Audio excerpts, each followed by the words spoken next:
Assalamualaikum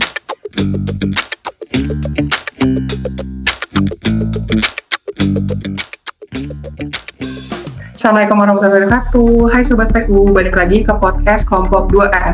Nah, udah gak kerasa nih 4 hari udah kita jalanin pelatihan dasar.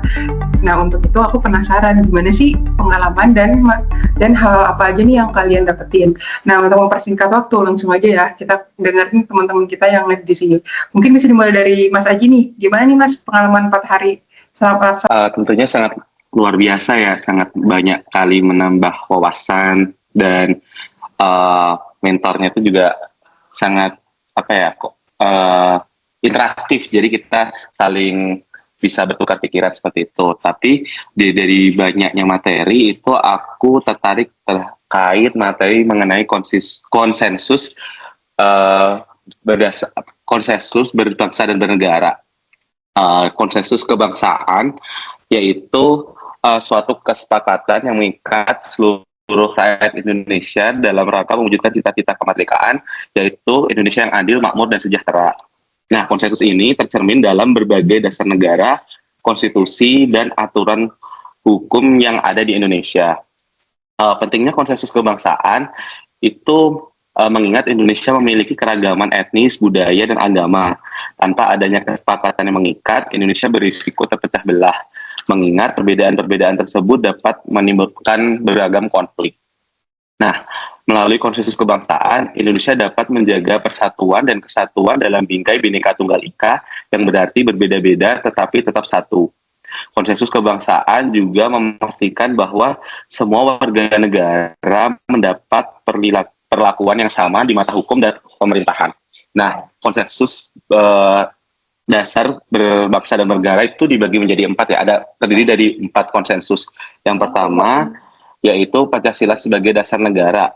Nah, Pancasila adalah dasar negara Indonesia yang memuat 5 prinsip utama, yaitu ketuhanan yang Maha Esa, kemanusiaan yang adil beradab, persatuan Indonesia, kerakyatan yang dipimpin oleh hikmat kebijaksanaan dalam permusyawaratan perwakilan, dan keadilan sosial bagi seluruh rakyat Indonesia. Pancasila menjadi pedoman bagi setiap warga negara dalam bersikap dan bertindak serta mempersatukan seluruh elemen masyarakat. Nah, yang konsensus kedua itu Undang-Undang Dasar 1945 sebagai konstitusi negara, di mana Undang-Undang Dasar 1945 itu adalah hukum dasar tertinggi di Indonesia yang mengatur seluruh aspek kehidupan bernegara. UUD 1945 juga memberikan dasar hukum bagi pelaksanaan pemerintah dan menjamin hak-hak dasar warga negara. Di dalam UUD 1945 juga tertuang mengenai cita-cita bangsa Indonesia itu sendiri. Nah, yang ketiga itu Bhinneka Tunggal Ika, di mana sebagai semboyan persatuan. Bhinneka Tunggal Ika yang berarti berbeda-beda tetapi tetap satu adalah semboyan negara yang mencerminkan semangat persatuan dalam keberagaman. Semboyan ini diambil dari kitab Sutasoma karya Putra Tular. Selanjutnya, yang terakhir yaitu Negara Kesatuan Republik Indonesia. NKRI adalah bentuk negara yang telah disepakati dan tidak dapat diubah oleh siapapun. Sebagai negara kesatuan, seluruh wilayah Indonesia terikat dalam suatu kesatuan yang utuh dan tidak terpisahkan. Prinsip NKRI ini sangat penting untuk menjaga keutuhan dan kedaulatan wilayah negara dari Sabang hingga Merauke. Mungkin kalau dari aku, itu sih yang materi yang menarik dan cukup baru dari aku, bahkan baru tahu terkait 4 KDB ini di Latsar kemarin. Seperti itu sih, Mbak. Oke, kalau dari teman-teman yang lain ada nggak? Siapa tahu ada materi lain yang menurut kalian menarik, boleh silakan langsung aja Mas. Oke Mbak, untuk dari saya sendiri sih ya, pengalaman di Latsar ini ya tentu sangat luar biasa juga ya. Dan lebih tepatnya untuk materi yang disampaikan sangat baru, apalagi untuk masalah analisis isu-isu yang terbaru, identifikasi sampai cara penyelesaian masalah. Nah, itu tuh sebenarnya untuk, karena saya background teknis ya, itu untuk yang analisis ini kita eliminasi dan scoring ini juga baru bagi saya dalam untuk mengerjakannya juga, jadi satu tantangan terbaru juga. Nah, dan juga dalam selama Latsar ini juga ada beberapa kata-kata kata dari pemateri kita ya Pak Setio ya, yang buat saya terkesan untuk kita misalkan jadi pemangku kebijakan, pikirlah sampai untuk 20 tahun ke depan apa yang akan terjadi. Itu sangat tertanam di benak dan pikiran saya. Dan juga untuk masalah-masalah kayak tugas-tugas kita implementasi UUD juga, itu sangat secara tidak langsung tertanam lagi ke dalam diri saya, gimana kita penerapan implementasi dalam kehidupan sehari-hari, seperti tugas-tugas yang ada, poster atau apa yang harus kita lakukan. Apalagi di hari pertama ya, itu sangat saya sangat semangat dalam mengerjakan video yang harus kita buat. Apalagi ini baru pertama kali juga saya untuk melakukan podcast dan bersama teman-teman yang ya alhamdulillah sangat membanggakan juga, yang penuh interaksi dan sharingnya juga yang mantap. Gitu aja sih dari saya. Oke, makasih, keren banget nih pengalamannya. Teman-teman yang lain silakan Mas. Mungkin Mas Ali, silakan Mas Ali. Kalau dari saya, pembelajaran latsar selama 4 hari ini bersama narasumber kita Pak Setio sungguh menarik ya. Karena Bapak sering membahas isu-isu terbaru yang bahkan terkadang belum pernah kita dengar, membuat kita semakin ingin untuk belajar lagi tentang negara kita. Soalnya kan hari pertama kita dibuka langsung dengan materi tentang wawasan kebangsaan dan bela negara. Bahkan kita pertama kali membuat podcast itu tentang kabur aja dulu ya. Podcast yang sangat menarik untuk dibahas, dan ya saya mengira latsar hanya akan jadi mendengar materi terus membuat tugas sendiri. Ternyata ada tugas kelompok yang bisa dibuat bersama-sama dengan kelompok yang bagus. Kita sering berdiskusi sebelum membuat tugasnya. Jadi banyaklah pelajaran yang dapat diambil dari 4 hari latsar ini. Mungkin itu sih dari saya, Pak. Oke, lanjut nih ke Mas Aldrian. Mungkin gimana Mas Aldrian, pengalaman 4 hari agenda 1 ini? Boleh Mbak. Kalau yang saya bisa ambil dari Pak Setio Mbak, mungkin orangnya lebih cepat duluan tahu isu daripada kita Mbak. Sangat menarik.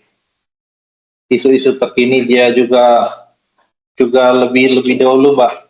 Cuman yang dari materi kemarin yang saya lebih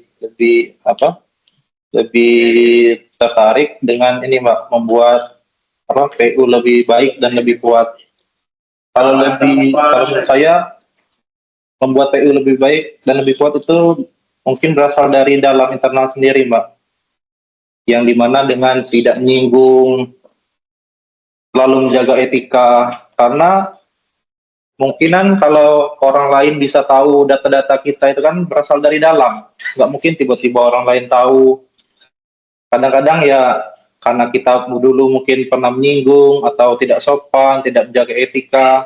Ada barisan-barisan sakit hati ini kan yang mungkin yang kita takutkan. Karena kita di PU kan bekerja di instansi, bukan bekerja individu. Kita bekerja sebagai tim juga. Itu sih Mbak. Kita harus menjaga ya saling percaya satu sama lain. Itu sih Mbak. Apa namanya? Ini tuh Mbak. Harus dari dalam diri kita sendiri untuk membuat PU lebih baik, lebih kuat itu. Berarti ini ya, apa yang paling berkesan tuh pas kita ngerjain tugas podcast kemarin ya Mas ya? Betul Mbak. Kita membuat PU lebih baik dan lebih kuat tadi.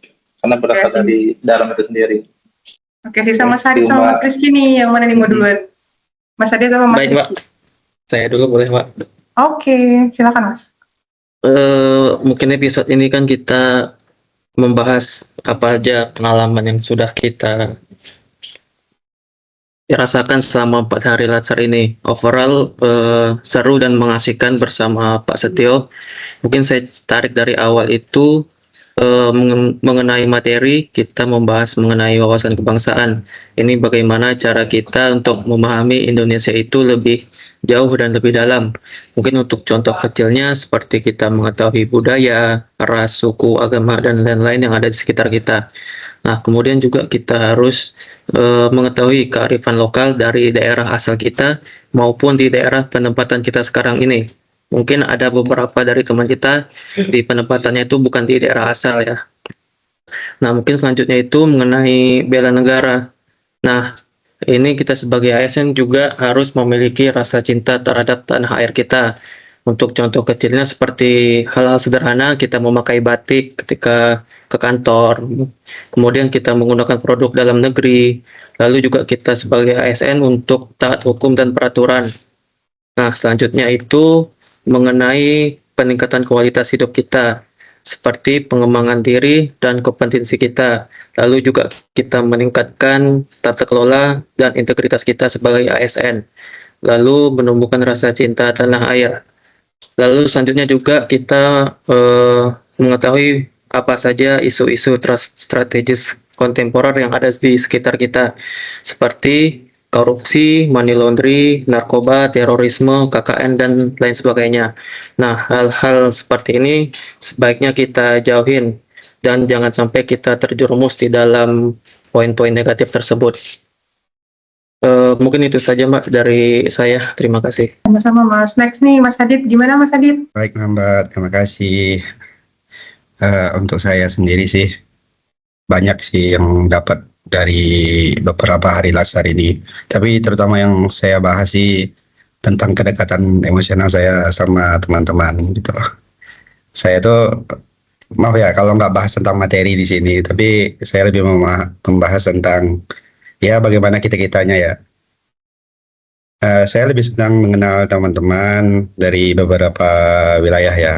Ada dari wilayah Bengkulu, Jambi, terus ada di Bangka Belitung, terus Sumatera Selatan gitu. Saya tuh lebih tahu kayak gimana sih kerja BPDJK itu, gimana sih kerja BPJN itu, gimana sih kerjanya BPK itu loh. Jadi saya tuh banyak belajar dari sana. Terus saya sebenarnya sih orangnya yang agak cuek juga sih, cuek, terus introvert. Jadi selama ini pas ke podcast kemarin kan, apalagi disuruh untuk berpendapat, disuruh interaktif, disuruh ini dan itu, kayaknya jiwa introvert saya agak terkikis 20%.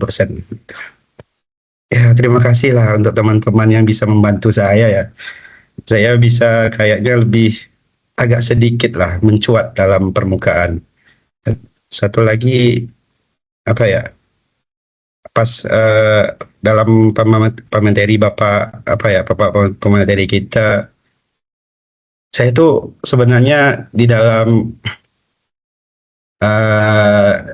lingkungan kerja, saya tuh tidak mau kayak tugas saya tuh di review gitu loh.